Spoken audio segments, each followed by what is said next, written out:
but it was all worth it to see this peaceful little angel. Aw, so sweet. Come to your grandmare.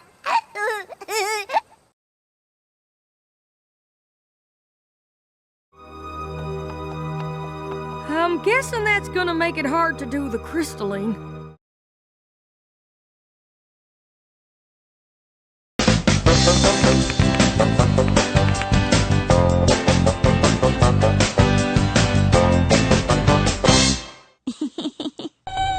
I'm reading a really good story. A frog and a kangaroo sat down to eat dinner. The frog's eyes sparkled like diamonds. Her stomach grumbled as loud as thunder. On the table, there was a watermelon as big as a house. "I can't wait to eat the watermelon," the frog exclaimed. "It's much too big for you," the kangaroo said. "You're as small as a grain of sand." "That's nonsense," the little frog cried. "I'm hungry like a wolf." The little frog began to eat all the food on the table.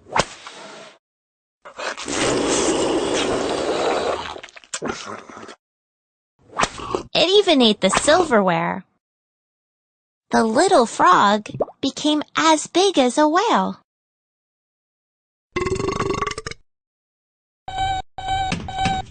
The similes in this story really bring the writing to life. What is a simile? A simile is a comparison that uses like or as. This story has tons of similes. The frog's eyes sparkled like diamonds. That's a simile. It uses the word like to compare the frog's eyes to diamonds. Her stomach grumbled as loud as thunder. That's a simile that uses as to compare her grumbling stomach to thunder. I guess similes can compare really different things to make a point. Well, a frog's eyes and a diamond don't really have much in common, but both can sparkle. And a stomach and thunder are really different, but both can rumble.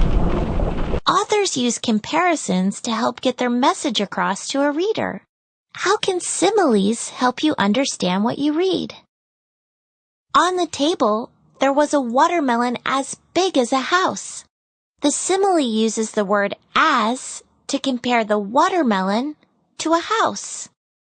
I know that watermelons are big, but houses are a lot bigger.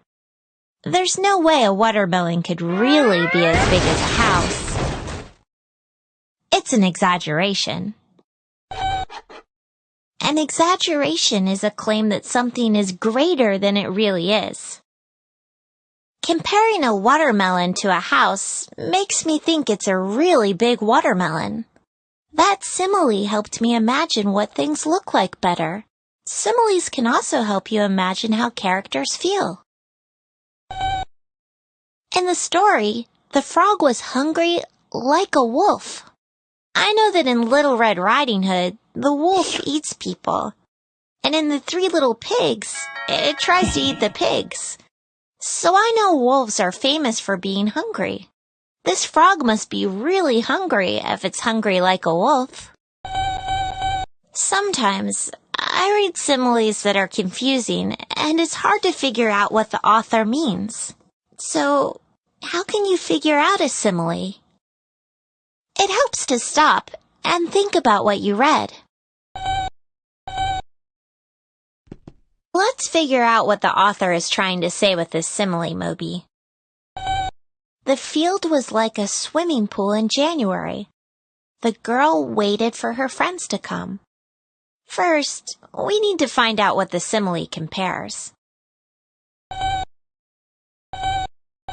Right.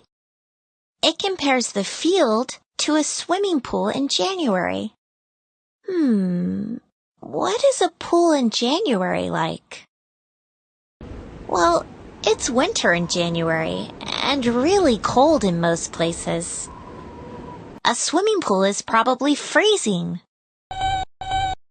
But A swimming pool in January doesn't just make me think of the cold. When I go swimming in the summer, it's always really crowded. But in the winter, the pool is closed and it's empty. Kinda lonely. Hey, maybe the author wanted to show that the field was really empty. The simile helps me imagine how cold and alone the girl felt while she waited for her friends. When you read, it's important to stop and think. Sometimes when I read similes, I take notes on my ideas to figure it out. I love similes. They're as fun as a robot.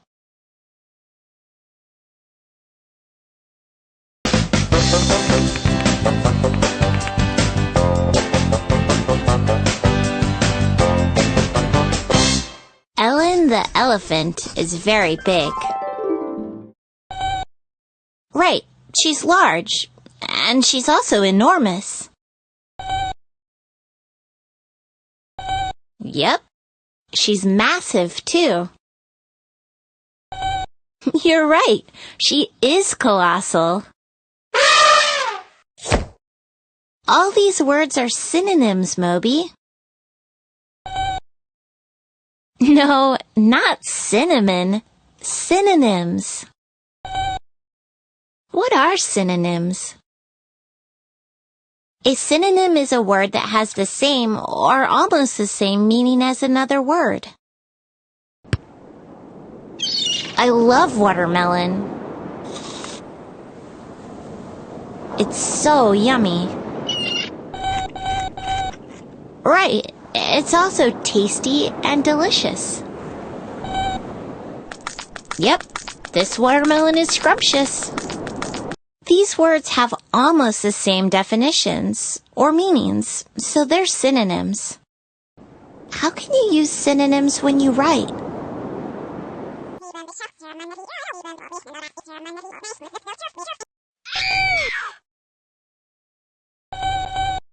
Well, synonyms can make your writing stronger and more interesting. Let's see. Moby's prank makes Mia mad.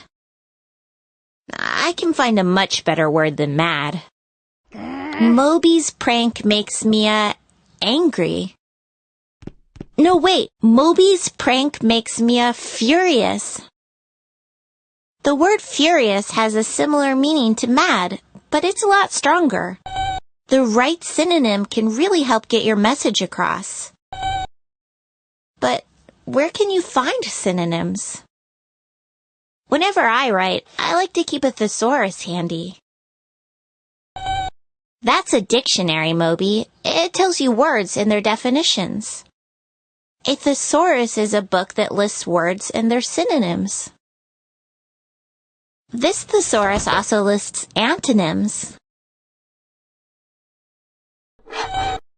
What is an antonym? An antonym is a word that has the opposite meaning of another word. Ellen the elephant is big. Mark the mouse is small. The words big and small are antonyms. Now, I can think of tons of antonyms, like light and dark, empty and crowded, popular and unpopular, trusting and suspicious. Learning new synonyms and antonyms makes me a better writer.